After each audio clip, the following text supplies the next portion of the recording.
Constitution isn't a suggestion, it's a job. There are some moments that make you pause, not because they're shocking in isolation, but because of what they say about where we are as a country.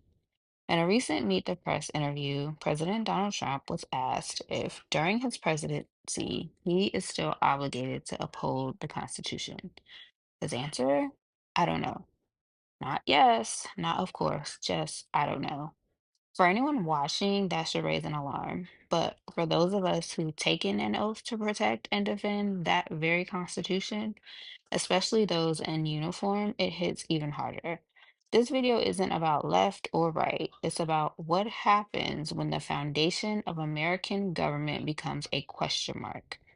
Let's start here.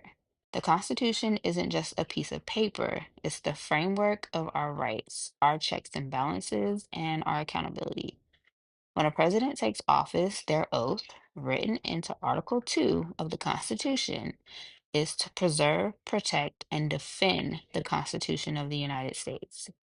And when military service members take our oath, it's to support and defend the Constitution against all enemies, foreign and domestic. That's not ceremonial, that's foundational.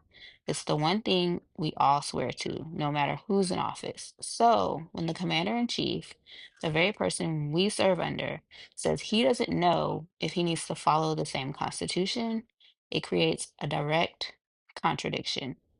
Not just a political problem, a civic and ethical one. But that wasn't the only red flag in the interview. Trump also said the courts are getting in his way of removing undocumented immigrants and implied he should be able to bypass due process.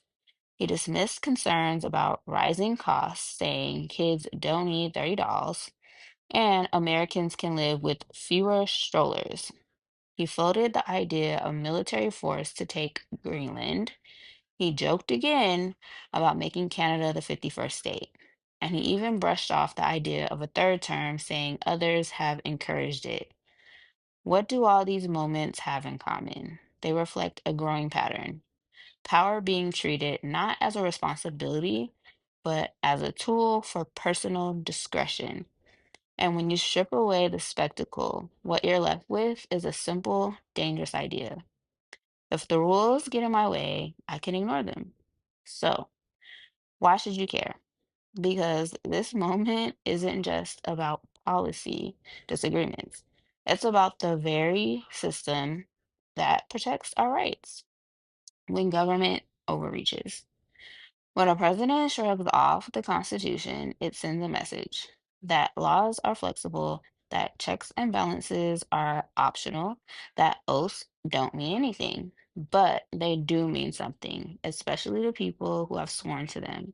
Because without the Constitution, due process can disappear. Without the Constitution, elections can be undermined. Without the Constitution, power becomes personality, not principle. And when that happens, it's not just undocumented people or political opponents who are at risk, it's everyone. History gives us warning after warning. When leaders begin to question whether the law applies to them, that's not strong leadership, it's the erosion of accountability. The founding fathers wrote the Constitution because they feared unchecked power. That's why they created three branches of government. That's why presidents don't rule by decree. But once those principles are treated like guidelines instead of guardrails, it doesn't take long before the damage becomes permanent. We've seen it in other countries, we've seen it in our own past. And the first step is almost always the same, a leader who says, the rules don't apply to me. Whether you voted for Trump or didn't, whether you agree with his policies or not, this isn't about party, it's about power and how it's supposed to be limited by law. The presidency is not about personal belief, it's about constitutional obligation. And when that obligation is treated like an open question, the rest of us have to answer with clarity. Because if you've taken the oath, you know it's not a maybe, it's not I don't know, it's yes. It's always yes. My link tree is in the bio to follow me on all socials. Stay informed and stay safe.